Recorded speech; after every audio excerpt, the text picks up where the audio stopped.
So in my first video, I wanted to talk a little bit more about what picture health is about and what I'm about essentially. The problem is you want to be healthy, we want to look after ourselves, we want to be well, so you can look after your family, so we can work, so we can fulfill all the commitments we set ourselves. But all those things seem to take up time and prevent yourself from self-care. And when I say you, I also mean we. I recognise this in myself, that I wanted to look after myself, but when was I going to do this? And it's a catch-22. You want to look after yourself to do the things that you want to do, but all the things you want to do seem to prevent you from looking after yourself. And I'm told so often, I want to look after myself, but I don't have the time. I know I don't know what I can do, and it wouldn't be enough anyway.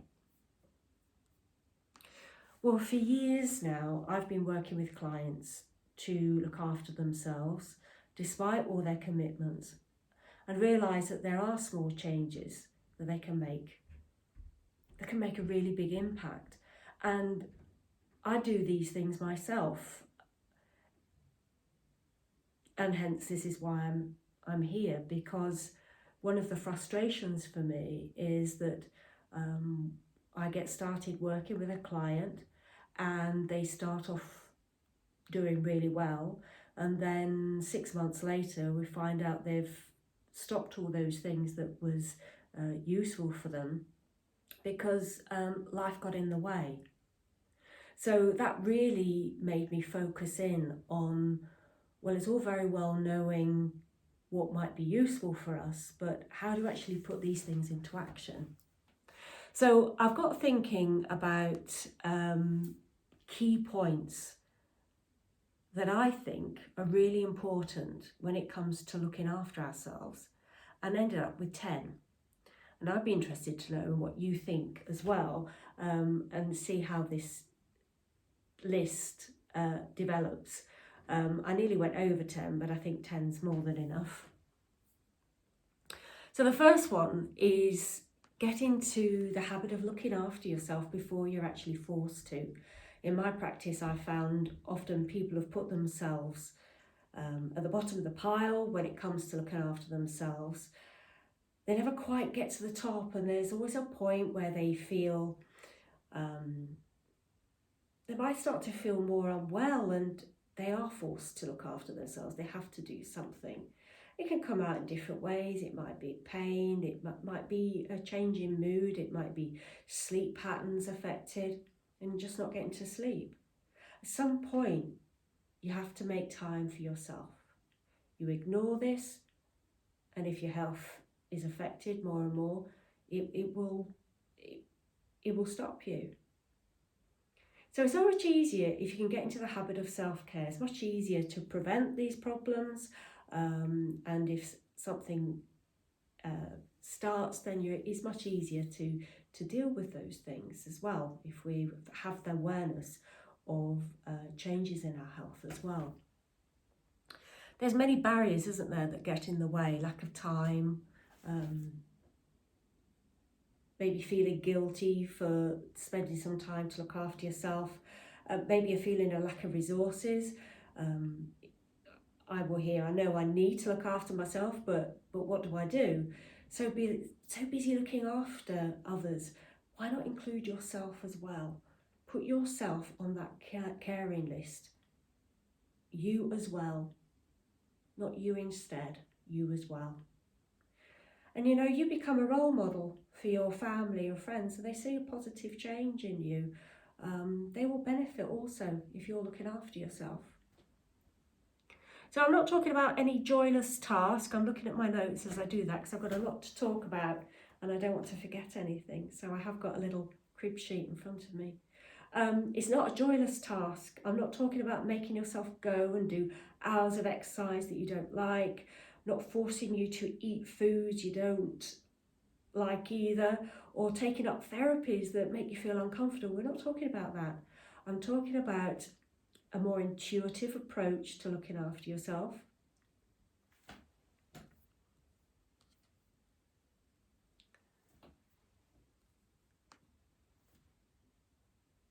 I'm keen on having your cake and eat it, as it were, and taking the stress out, bringing the joy back in to looking after yourself, okay? So the next one I would say is understand yourself. Understand who you are, what you need, so you can know what's right for you today, this week, the phase in your life as well. Our needs change, don't they, from one part of our life to the next. One of the things I found helpful is allowing yourself to have a little bit of time to be quiet and reflective. And this can be in many different forms. It can be through meditation, it can be through journaling, going for a walk, letting your mind wander, asking yourself, what do I need right now? And we are talking about people who are busy, and it could be having a moment where you're ironing, washing up, walking to shops, being in a queue, moments that happen throughout our day where we just allow that space to happen and ask ourselves, what do I need right now? The thing is, we are feeling tight on time, we're feeling under pressure, super busy, overwhelmed, and we can create some sort of space to allow reflection and be quiet. So we don't want to add stress to your lives by trying to find more time to find this quiet time. Just use those momentary pauses in the day, maybe at the beginning, maybe at the end. When we get into a rhythm of self-awareness, it helps us to know what we need right now. So an example of this, I have in the past just taken a moment, I've sat in the car, once I've parked up, before I go into the house after work, 30 seconds. What do I need right now? Or a pause between work and going into the house. Just a moment to give a little space, a little breather, a little bit of relaxation. A little pause before I go into the house and cook something to eat.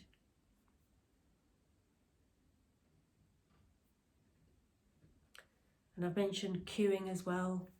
Standing in a queue now is not, oh no, I haven't got time for this. Now I'll use a queue while I'm waiting for something as a point where I will just check in with myself.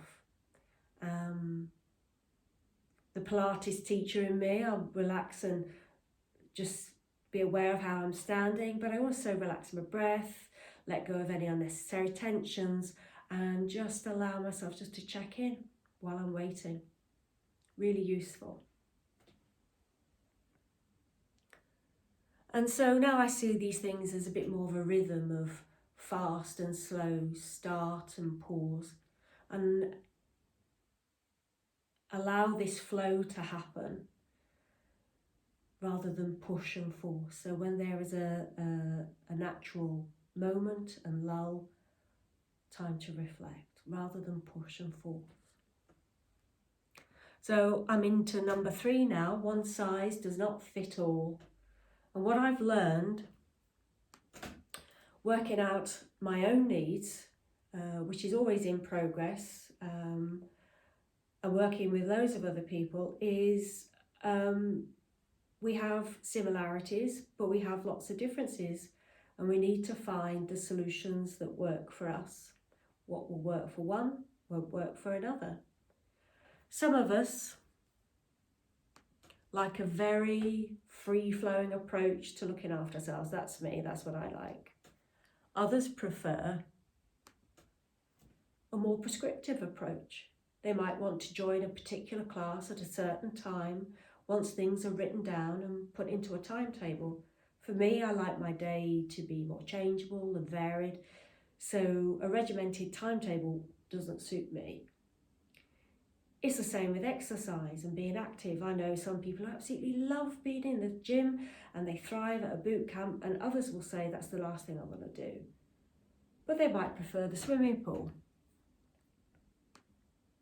Some people just hate the idea of formal exercise, but they like the idea of walking from a train station back home after work, or we recognise that the activity that they do in the house, the housework, for example, dancing around the house, all sorts of things like that can be useful in increasing activity, but it's what suits you. It's important to find what you really enjoy, and that's more sustainable. We are going to do activities that we enjoy. It's much easier to maintain. So number 4, you need to develop an approach that's flexible and adaptable, even if you like things to be fairly prescriptive. Because I often think the art of self-care is a little bit like sailing a boat. I've done a little bit of sailing, not loads, but I have done some. And when you've got everything nice and set up on your dinghy or your yacht, your sails are set, you're heading in the direction that you want, and then something changes. If you're in the dinghy and you get uncomfortable, you have to move, the wind changes. You have to be aware of these instances where the environment or your internal world changes, and you have to reset, you have to adapt, you have to change. So this is it. You might have got a really nice routine going. You've got maybe your shopping's planned, you've got some nice food that you've got brought in that you can cook, your activity and exercise is now in a routine. And then despite your best intentions, you agree to take on maybe a couple of favours, maybe a few extra hours of work, maybe your work days change. Then there's a few social events or something like that that's happening, and you just find that before you know it, months have gone by, and that really nice rhythm, that really nice pattern of looking after yourself, it's stopped, and you've slipped into habits. You've stopped looking after yourself. And you might feel that, you might have noticed that actually that pain started again, or I'm feeling more anxious again, or my sleeping's not as good as it used to be. So our needs change according to the week, month, year, and yearly. I know for me, Christmas is a time, it's dark, it's in the Northern Hemisphere, it's winter, and the natural world around us is hibernating.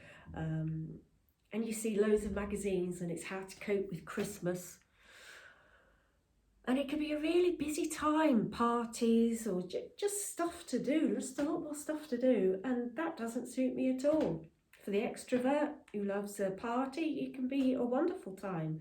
But for me, I've learned that I need to make space. I want to be able to relax at home, I want to hunker down at home and hibernate. But this can be at odds with the way Christmas can be. And if you know yourself and if you're flexible, then you can adapt to that time of year and acknowledge those needs are different. So number 5, have an essential self-care kit. Know what you absolutely need to be well. And this is so individual. For me, my absolute key need is to have some peace and quiet in my week. If I get too busy, everything else unravels. For others, they love to be busy, but they need to have that time with friends and family. They need that time to connect and socialise. For others, absolute sleep. They need to focus. If I need one thing, it's sleep. Absolute foundation for their well-being. Knowing yourself Knowing your needs is essential, because when you're busy, when things are getting tough and you're short on time, you need to be able to know what is the minimum you need to do to look after yourself. Because when you're at your busiest, that's when you really, and under most stress, and maybe have the least amount of time, that's when you really need to be able to look after yourself. But sometimes it's just one or two basic core needs to keep you going through that tough time or busy time. So we're looking at to-do lists next. Number 6 is to-do lists on my list. I like a list. I like to write it down and tick off what I've done, but I used to get really carried away. I used to put far too much on there. And it helped me remember what I was doing, but it just stressed me out, actually. I was just putting far too many things on there. I was just not being realistic. So to do a to-do list or not to-do list, some people don't like them, that's fine. But if you are doing one, make sure it works for you. Have you ever found a couple of old to-do lists and you realise there were things on it that you never did, and it turned out wasn't that important anyway? That's what I'm talking about. When you're doing a list, is it realistic for the time frame you've allowed? Is it useful for that day? Is it useful for that week? Make sure what's on there is absolutely necessary. Get rid of anything that really is superfluous, and also anything that maybe you could pass on to somebody else as well, or automate. I quite like going into a supermarket and getting my shopping, but sometimes it takes up too much of my time, so I prefer to use an online service. Write down what is absolutely essential. Write down the things that you really want to do as well. Make sure that you are the master of your to-do list and not the servant to it. Now on number 7, I've got declutter. I've really got into starting to get rid of things. I found that when I'm looking into a cupboard and it's very cluttered, wardrobe, under the stairs, a room, that sort of thing, if there's loads of stuff in it, or the room is really cluttered, it actually feels cluttered inside. I don't feel as comfortable, I don't feel as free, and it is work in progress. I've still got an attic full of stuff that I want to get rid of. That's on my plan to do. It's on my to-do list. But rather than finding big chunks of time, I've now got more into the habit of doing small chunks, maybe a drawer. If I'm going through the wardrobe and I pick out something, I think, well, actually, I've not worn that in ages, I don't really like it anymore, or it's actually seen better days, then I will remove it from that space now rather than say I'll do that later. And that's sort of saved me a bit of time, really. I find that works quite nicely. And when I declutter, I associate it with feeling free and unburdened, and I like that. I spend less time looking for things, and I'm less likely to go and buy something because I can't find what I've already got as well. So I find decluttering quite a nice addition to looking after myself, actually. Support is number 8. So even the most independent of us benefit from help and resources. Recognise the resources that you already have. Over the years, people have talked to me about the support they get at church or a group. Sometimes it can be a group that we go to, and nowadays really online groups, support groups, they can be really useful as well. Just helping you problem solve, recognise the value of yourself, keep you on track, keep you focused on what you're doing. Sometimes journaling can be helpful. On another video I'll be looking at how I use a journal, my methods.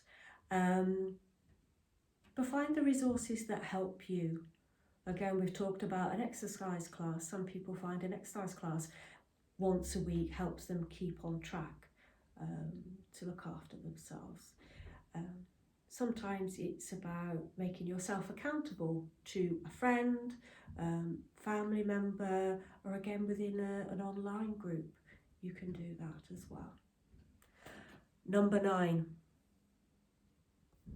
This is really, really important. These aren't in any particular order, but this is, I think, a big foundation that goes with being aware of yourself. And it's being patient, it's being kind to yourself, it's valuing yourself. People can be really tough on themselves. They expect so much of themselves and talk to themselves in ways that they would never dream of to friends. You know, progress and change can take longer than expected. Certain things happen in life, and it can make it harder to put certain things into action, and sometimes we need to put things on pause, put things on hold. But be patient, be kind to yourself, value yourself. There's one thing I've learned is that humans want things to be quicker, and nature has its own time frame. If you want a reminder of this, plant a seed. For the seed to grow, you've got to give it the right conditions, and it will grow in time, but you can't force it. Nature, the nature in which we've evolved has its own rhythms, and it can run counter to our expectations in what is often a mechanised and industrial world. It's much easier when you're patient with yourself, when you're kind to yourself. And when you understand that being well, becoming well, staying well is a process and a journey. We do literally live and learn. Give yourself time, give yourself space to nurture and nourish yourself and those around you. And then we come to number 10, which is be open-minded. So when I first started working in the National Health pain clinics as a physio, I was introduced to hypnotherapists and started talking to patients about their experience of it. And it was amazing. It was like, oh wow, this is really helping people. But it was quite a challenge also as a physio. One, there was something much better, much more useful for these people. And the mechanisms by which this was working was very counter to certainly my early training. So be open-minded. There's a lot out there that does challenge our way of thinking. Nowadays, we are more we're exposed a lot more to mindfulness and meditation.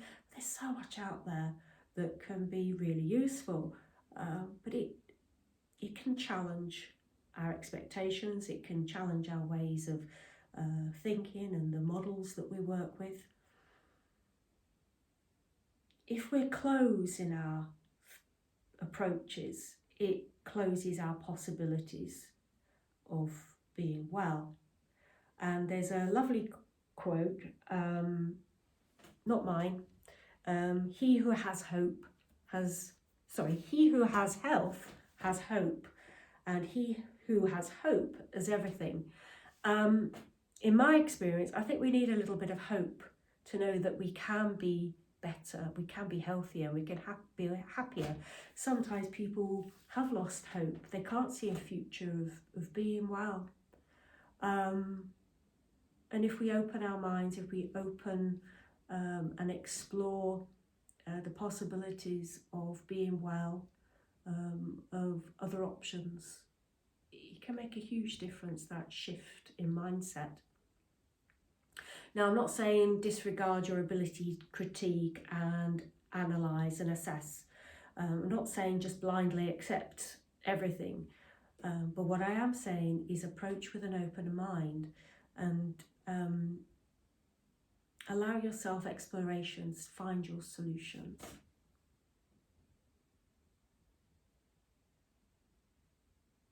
So many of these points don't require more time, but a review of perspective, a sort of space, a sort of standing back so you can see. And these can happen in moments when we recognise in our daily lives that there are points of peace and quiet. We didn't realise at the time because we've been so busy in our heads, planning the next thing, checking through a to-do list, worried about something that hasn't happened yet, or ruminating on something that has. And many a time I've read, we spend so much time in our heads, make sure it's a nice place to be. And that's a really good place to start, I think. So I hope you're inspired to join me in a journey of self-care. So if you like this, please do subscribe, comment. We learn from each other. And thank you so much for listening. Thank you.